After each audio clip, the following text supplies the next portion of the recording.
Hello friends. இன்றைக்கி இந்த வீடியோவில் நம்ம என்ன பார்க்க போகிறோம் அப்படின்னு சொல்லிட்டு பார்த்தீங்கன்னா, பிக் பாஸ் சீசன் 9 முடிஞ்சு ரொம்ப நாள் ஆனாலுமே, இந்த பார்வதி கம்ருதீனை பற்றின அந்த விஷயங்கள் இன்னும் ஓயவே கிடையாது.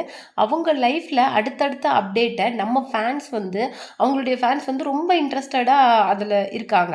அவங்களுடைய ப்ராஜெக்ட்ஸ் கமிட் ஆகிறதா இருக்கட்டும், அவங்களுடைய எல்லா விஷயங்கள்லையும் ஈகராக மெயினாக ஒரு திங் என்னன்னு சொல்லிட்டு பார்த்தீங்கன்னா, இந்த February 14க்கு ரொம்ப ஒரு எக்ஸ்பெக்ட் பண்ண கப்புள்ஸ் அவங்க என்ன அந்த 14 என்ன பிளான் பண்ணியிருப்பாங்க, அந்த டே அவங்க எப்படி 2 பேரும் எந்த மாதிரி செலிப்ரேட் பண்ணியிருப்பாங்க அப்படின்னு சொல்லிட்டு ரொம்ப எக்ஸ்பெக்ட் பண்ணாங்க. இது பார்வதிக்கே ரொம்ப தெரியும். ஆனால் ஒரு விஷயம் என்னன்னு சொல்லிட்டு பார்த்தீங்கன்னா, அந்த அன்னைக்கு எந்த விதமான போஸ்ட்டோ இல்லை இதுவுமே சொல்லலை.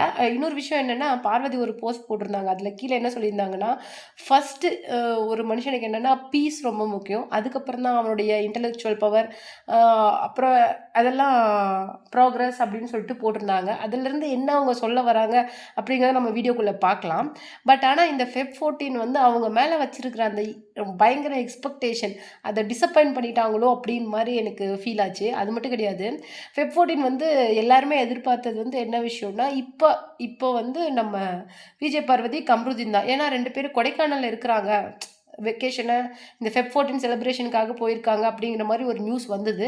அப்படின்னா கண்டிப்பாக Feb 14க்கு ஏதாவது ஒரு நமக்கு ஃபேன்ஸுக்கு நல்ல ஒரு அவங்களுடைய ப்ரப்போசல் மாதிரி இருக்கும், இல்லை வேறு ஏதாவது அவங்க 2 பேரும் சேர்ந்து என்ஜாய் பண்ணதை ஷேர் பண்ணுவாங்க அப்படின்னு சொல்லிட்டு நம்ம எக்ஸ்பெக்ட் பண்ணோம். பட் அது கொஞ்சம் டிசப்பாயின்மெண்ட்டாக ஆகிடுச்சு. It's okay.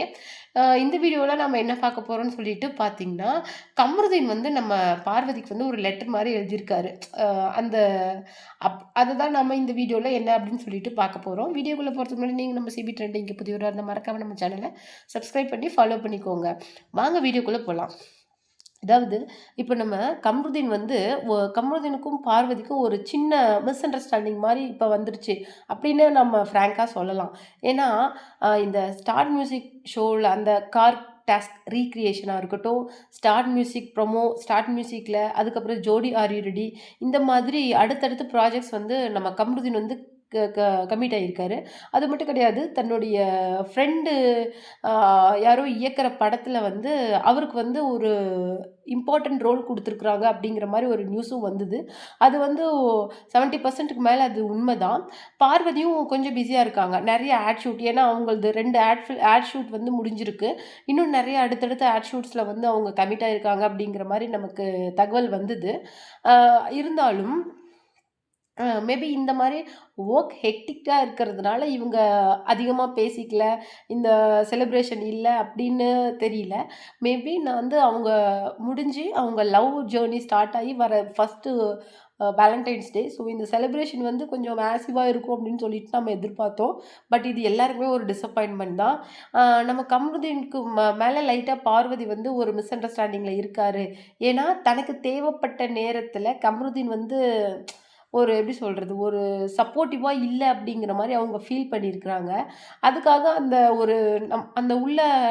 நமக்குள்ளே இருக்க அந்த மிஸ் அண்டர்ஸ்டாண்டிங், அந்த க்ளவுடியை போக்கணும் அப்படிங்கிறதுக்காக அவர் ஒரு லெட்டர் மாதிரி எழுதியிருக்காரு. அதில் நிறைய விஷயங்கள் அவர் சொல்லியிருக்கிறாரு. அது என்ன அப்படின்னு சொல்லிட்டு பார்த்தீங்கன்னா, ரொம்ப எமோஷ்னலாக கலந்தது எழுதியிருக்காரு. ஈவன் நான் இறந்தா கூட நான் ஒன்றை மட்டும் தான் நினச்சிட்டு இருப்பேன், அந்த மாதிரிலாம் நிறையா எழுதியிருக்காரு. To the core I love you அப்படிங்கிற மாதிரி சொல்லி அவருக்கு ஒரு பொக்கேவும் அமைச்சிருக்கிறாங்க. பட் நாம் என்ன எதிர்பார்த்தோம், அவங்க ஒரு நல்ல ஒரு அழகான லொக்கேஷனில் ஒரு கேண்டில் லைட்டு மாதிரி பீச்சு ரெசார்ட்டில் இந்த மாதிரி என்ஜாய் பண்ணி நமக்கு ஃபோட்டோ ஷூட் பண்ணி போடுவாங்க அப்படின்னு எதிர்பார்த்தோம். பட் அவர் ஒரு சிம்பிளாக ஒரு லெட்டர் பொக்கே அப்படின்னு சொல்லிட்டு கொடுத்துருக்காங்க. மேக்ஸிமம் இந்த லெட்டரில் என்ன இருக்க போகுது, நான் இறந்தா கூட நான் உன்னை தான் நினச்சிட்ருப்பேன், you are my strength and என்னுடைய ஒரு மேஜிக் சாம்னி அப்படிங்கிற மாதிரி தான் எழுதியிருப்பார். ஏன்னா இதை தான் உள்ள 2 பேரும் இருந்தாங்கல்ல, new year celebration Bigg Boss season 9 அப்போ நியூ இயர் செலிப்ரேஷன் நடந்துச்சுல்ல, அப்போவும் இதே டைலாக் தான் கமருதீன் பார்வதி கிட்ட சொல்லியிருந்தாங்க. அவங்க 2 பேரும் ஒரு தனி டேபிள் உட்காந்துட்டு இருந்தாங்கல்ல, அப்போ என்ன சொல்லியிருந்தாங்க அப்படின்னு சொல்லிட்டு பார்த்தீங்கன்னா, பார்வதி என்ன, நான் ஒரு விஷயம் உங்கள்கிட்ட சொல்லணும், ஏன்னா நீ இருக்கும்போது நான் ரொம்ப ஸ்ட்ரென்த்தனாக ஃபீல் பண்ணுறேன், அதாவது ஒரு பவர் ஹவுஸ் மாதிரி நீ எனக்கு, அந்த மாதிரிலாம் சொல்லியிருப்பாரு. அது ரொமான்டிக் அப்படிங்கிறத விட தாண்டி இன்னொரு விஷயம் என்னன்னு சொல்லிட்டு பார்த்தீங்கன்னா, எனக்கு ஒரு விமன் ஒரு ஒரு ரைட் ஹேண்ட் மாரி, ஒரு ஸ்ட்ரெங்தனர் மாரி இருக்காங்க அப்படின்னு ஒரு ஆம்பள வந்து சொல்றது, ஃப்ராங்க்கா சொல்றது, ஒத்துக்கிறது அப்படிங்கிறது பெரிய விஷயம். ஏன்னா, அதுக்கே ஒரு பெரிய மனசு வேணும். யாருமே ஈவன் அது ஹஸ்பண்டா இருந்தா கூட, அ என்னுடைய வைஃப் வந்து என்னுடைய எல்லா சக்சஸுக்கும் பின்னாடி இருக்காங்க. நான் இவ்ளோ தூரம் என்னுடைய ப்ராக்ரஸ், என்னுடைய எல்லா சக்சஸ்க்குமே அவங்க தான் காரணம் அப்படின்னு சொல்லிட்டு, ஒரு சிலர் ஒத்துக்க மாட்டாங்க. அதுல வந்து அவங்களோட ஈகோ. ஆனா, இந்த மாதிரி ஒரு செலிபிரிட்டியா அவரு ஆயி, இப்ப வளர்ந்துட்டு இருக்காரு. நெறைய ப்ராஜெக்ட்ஸ் கமிட் ஆகுறாரு. நெறைய ஒரு அ ம் அவருடைய இது வந்து இப்போ வளர்ந்துகிட்டே இருக்குது ப்ராக்ரஸ். அப்ப கூட அத வந்து "நீ என் கூட இருக்கும்போது நான் ரொம்ப ஸ்ட்ரென்த்தனா இருக்கேன்" அப்படின்னு சொல்றது, ஒரு பப்ளிக் ஷோல அத ஒத்துக்கிறது வந்து ரொம்ப அதுக்கு ஒரு பெரிய மனசு வேணும் உண்மையிலேயே. கம்ருதீனுக்கு வந்து அது இருக்குது. மேபி அதனால கூட கம்ருதீன வந்து விஜய் பார்வதி புடிச்சிருக்கலாம். அந்த ஏதோ ஒரு சம்திங் கம்ருதீன் கிட்ட இருக்குது. பியாண்ட் அந்த லவ்வ தாண்டி ஒரு விஷயம். தன்னுடைய அப்பா கிட்ட அவங்க ஃபீல் பண்ற மாரி ஒரு விஷயம் வந்து கம்ருதீன் கிட்ட அவங்களுக்கு எதிர் பிடிச்சிருக்கலாம். அத கிடைச்சிருக்கலாம். ரொம்ப சேஃப் அண்ட் செக்யூரா கம்ருதீன் அவங்க ஃபீல் பண்றதுனால, மேபி அவங்கள வந்து கமருதீன் வந்து நம்ம விஜய் பார்வதிக்கு புடிச்சிருக்கலாம். ஏன்னா, ஒரு ஈகோவ தாண்டுன ஒரு பெர்சன் தனக்கு ஒரு ஈகோ இருக்குல்ல. அ ஒரு மேல் ஈகோ. அந்த ஈகோவ உடைச்சு கமருதீன் பேசுறது தான் விஜய் பார்வதிக்கு ரொம்ப புடிச்சிருக்குது. ஆனா, என்னதான் இருந்தாலும் இந்த ஃபெப் 14 தாண்டி ஒரு விஷயம் என்னன்னா, அவங்க 2 பேருக்குள்ள ஒரு சின்ன மிஸ் அண்டர்ஸ்டாண்டிங் இருந்துட்டு தான் இருக்குது. இது வந்து இதுக்கு காரணமே என்ன இதோடைய காரணமே கர்த்தா யார் தெரியுமா? நம்ம விஜய் டிவி தான். இந்த வேலைகள பார்க்கறதுல அவங்க ரொம்ப ஒரு எக்ஸ்பர்ட்டான விஷயம். ஏன்னா, இந்த ஸ்டார்ட் மியூசிக் ஷோல ஒரு விஷயம் வந்து நடந்திருக்குது. ஏன்னா, பார்வதிக்கு நல்லாவே தெரியும். இவனுங்க கண்டிப்பா கூப்ட்டா கேட்கிற ஒரே கொஸ்டின் ரொட் ரெட் கார்ட் மேட்டர் தான் நோண்டுவானுங்க. அத வந்து எந்த அளவுக்கு நம்மள கிரிட்டிசைஸ் பண்ணணும் அந்த விஷயத்துல. பண்ணுனது தப்பு தான். கிக் பண்ணி தள்ளுனது அத யாராலயுமே நியாயப்படுத்த முடியாது. ஆனா, அதுக்காக அவங்க சாரியும் கேட்டுட்டாங்க. இன்னும் அம் எந்த அளவுக்கு சாரி கேட்டுட்டாங்க. ஆனா, இவனுங்க அத நோண்டி, "இல்ல நீங்க பண்ணுனது தப்பு. எப்படி அந்த மாரி பண்ணலாம்?"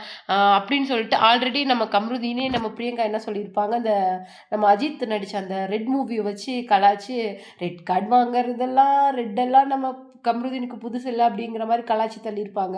ஆனா வந்து அது லைட்டா அவரு சிரிச்சுட்டே இருந்தாலும், அ ஒரு மாரி ஒரு மாதிரி எப்படி சொல்றது? எம்பாரஸிங்கா ஃபீல் பண்ணுனாரு. ஸோ இதுலருந்தே நல்லா தெரியுது. இவனுங்க வந்து வச்சு செய்யறதுக்காக தான் கம்ருதீன வச்சிருக்காங்க அப்படின்னு சொல்லிட்டு. கம்ருதீனால அந்த சேனல் விட்டு வெளியில போகவும் முடியாது. ஏன்னா வெளியில போனா ப்ராஜெக்ட்ஸ் கிடைக்காது. புது சீரியல்ஸு, புது ஷோஸு, ஜோடி ரீலோட் இது மாரி நெறைய விஷயங்கள்ல கமிட் ஆகியிருக்கிறாரு. ஸோ டக்குனு இங்கேருந்து அவரால எங்கேயும் சேனல் விட்டு சேனலும் ஜம்ப் ஆக முடியாது. ஸோ வந்து என்ன பண்ணீங்களோ பண்ணுங்கடா. இன்னும் எவ்வளோ என்ன வச்சு செய்ய முடியுமோ செய்யுங்கடா அப்படிங்கிற மாரி தான் அவரோட ரியாக்ஷன் இருக்கு. அதுக்கு தகுந்த மாரி அரோரா, திவ்யா கணேஷ் எல்லாத்தையும் பேரா போட்டு இவனுங்க பண்ற அழிச்சாட்டியும் தாங்க முடியல.